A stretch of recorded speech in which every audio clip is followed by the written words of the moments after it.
Hello. So this is the original loudspeaker that I have in this build, the DS135 designer series from Dayton. And I was looking for the specs or data sheet.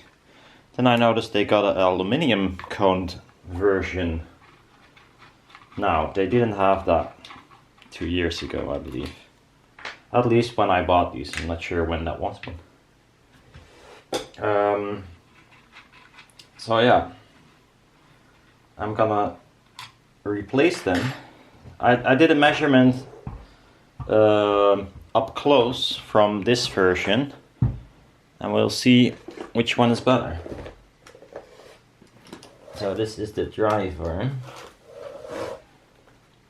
They should look exactly the same, so nothing, well, exactly, I mean, in terms that it will drop in. It will be a drop-in replacement. Huh. I like the... looks better. There's one of these cork or carton kind of seals. Not sure if they really do seal, but it's not a closed loudspeaker, so it's probably not gonna be a huge problem. Quite a beefy magnet for the tiny driver it is. So they look nice. That's a good start. I think they look nicer than the paper version so far.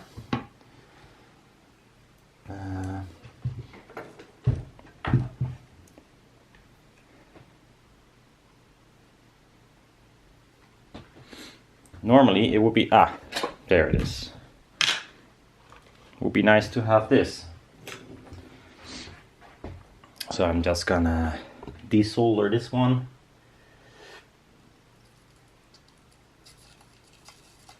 Wow, that sounds crunchy.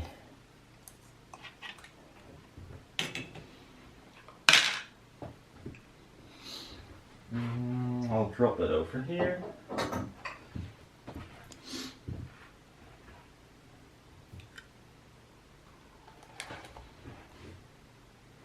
Let me strip those clean because it's not fancy wiring, as you can see, but it doesn't really matter.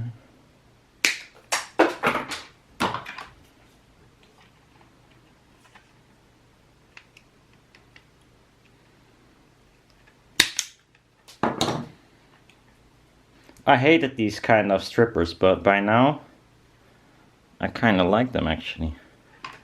They're really nice.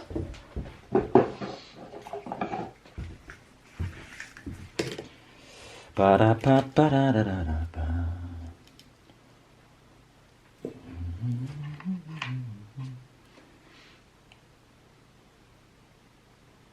Need to clean my soldering iron.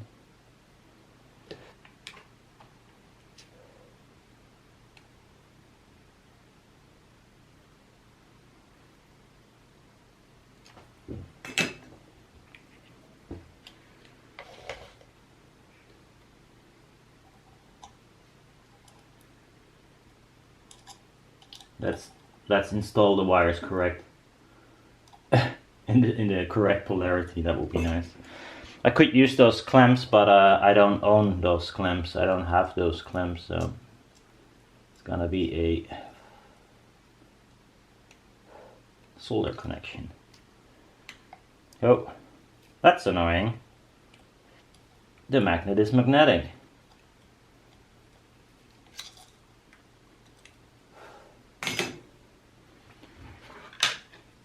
That's a decent solder job. Now let's try and get the thing in once more. Hey, it fits. Must say the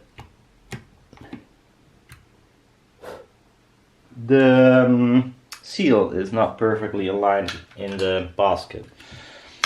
Well, that shouldn't be a big problem, I think. At least. If I can get my screws in.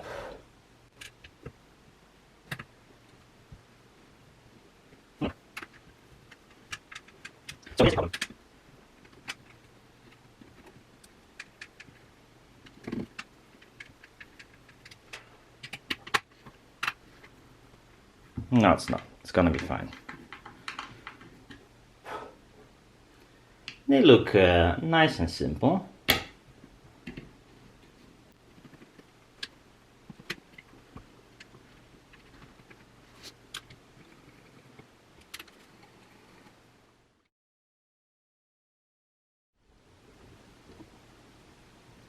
So, I got two of the drivers in, and they look quite neat. There's a fingerprint here. So yeah, this is the old driver. And this is the new one. It's standing on the binding posts, which is not ideal. This one is, well, I've used it. But look, it's quite a beefy magnet. The magnet is as big as the cone itself, maybe even bigger. Not bad. That's a lot of magnet. It's fended as well. But yeah, so here's a measurement of the old driver, this one. I took it about 30 centimeters away from the loudspeaker at about 2.85 volts, give or take. And you can see I made another measurement as well from this one. So here's the old one.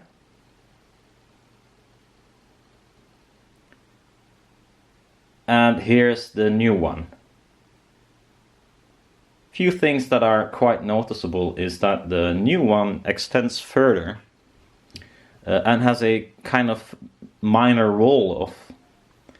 And the old one had a more of a kind of rising response and does not extend as well or as far as the aluminium cone does. The distortion in the low end on the aluminium cone is lower than the paper cone. Overall it is, I think, a little bit lower, but at the upper band, I don't know. There's a weird huge peak on both of these drivers, and I'm not sure what it is, and it's also not on the same frequency, so it's not the cabinet itself, I guess. But you can see quite clearly on both that around 600 there the baffle becomes like so it transforms from like an omni to a directional speaker, which results in a more output on the front side, and it happens at 600 hertz more or less, and that's this width. And also a little bit lower there is a hump as well that I assume it might be the baffle step once more, but then in this direction. But anyhow, what is especially interesting, or you know, I'm not into dynamic drivers all that much, but I measured with only like 1 watt, 1.5 watt. No, I think it was 1 watt even. But the distortion of these kind of drivers it's rather insane, to be honest. Of course, it's a tiny driver that does a lot, but there are times where the third harmonics are even louder than the second harmonics, and it just doesn't look all that great to me, if you ask me. But yeah, apparently I watched some other distortion measurements, and it's kind of the same story, even from some pricey C's drivers and whatnots. But if you have like the same sort of, you know, distortion measurements on like 2.85 volts in a RoomEQ wizard file, I would like to have them, because it's hard to, you know, compare things in all kinds of different programs. But it looks like most small bass mid drivers have insane distortion. Or insane, maybe it's normal, I don't know, maybe it is normal. To me it looks quite high overall. I mean, I know tweeters are more easy in distortion department thingies, but you know, still. This one can be made smoother than the old one, and that's because it extends further and it has a slight drop off. So if I filter at 1200, that huge breakup at 7 or 8K is like minus 40 dBs or something, 30 or 40 dBs when a crossover is used. So that's rather good. Compare that to the other driver that has a breakup at like 4K. That's, you know, still quite visible. I mean, at least it is 12 dB louder. And also because it had a slightly rising response, it's even more than that. So it might be even 16 or 18 dB louder than the breakup on this one when I use the same filter. So this is, I think, overall a better woofer for my purposes. But then again, there's still quite a lot of distortion, and what makes it really weird is why is the third harmonic louder than the second? It's usually not the case, at least not in the stuff I make. It's usually never higher. If so, then there's something wrong. But in dynamic drivers, I've looked up several distortion measurements, and apparently it happens more often than not, maybe. Well, not more often than not, but I've seen several drivers that have this same behavior, which is weird. And it should be well within the breakup, but apparently maybe it's not, I don't know. So dynamic drivers, well, I don't know much about them, to be honest. But it surprised me that the numbers are not all that great. You won't hear it. At least I didn't hear anything weird. I must say, if I sweep this one compared to the other one, the old one, this one sounds definitely cleaner, especially down low. Also, I've looked up the port tuning of the cabinet here, and I forgot what the tuning was. I lost the file. But apparently it says 54 Hertz, which is, I think, a little bit too low. So if I make a new version, or maybe I'll remove the port and tune it to like 58 or something. I mean, it's a small speaker. These don't have to play down to 50 Hertz. I mean, they're not capable at higher volumes. So I should like tame that a little bit. So I will try that maybe, next week, I don't know. But yeah, this is the DSA135, DSA135, and the old one is the DS135. And if you have to choose one, I'll choose the DA. It's slightly more expensive, but it's only like €4 difference or something. These have the price that the old one had like a year or two ago. So, it's, yeah, I think this is quite a little bit neater speaker. Another nice thing is that this paper cone, if you have a cat and don't like cleaning, as I do, this is really rough. This is like coated with something, and all the hairs and dust will just stick on here, and it doesn't look as nice. This one is easier to clean with a simple cloth.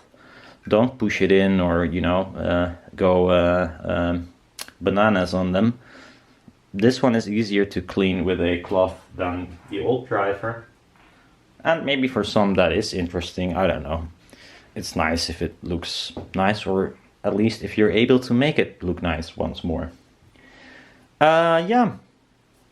So that's the change from driver, and I assume, or so far I think this one is slightly better. Although the old one, there's not a huge difference, but the extension of the new one is quite nice that it is able to. And I like the drop-off instead of the rising response a little bit better. It makes it crossing over a little bit easier. So yeah. Yeah, so people, if you have this kind of drivers, like 5-inch, 6-inch measurements with distortion at around 1 watt or 2 watts, I don't know, preferable 1 watt. Actually, I need to have the same SPL. So this woofer is like 87 dB efficient, and it was standing around 30 centimeters away or something. So if you have a woofer that is 5-inch and it's like around 87, and you have a measurement of them either close or a little bit further away, I don't care, because I'm not going to look at the frequency response. I'm just wondering if this kind of distortion is normal for such a loudspeaker, because I think it is rather high. But yeah, that might be completely normal. Who knows? See you next time. Bye bye.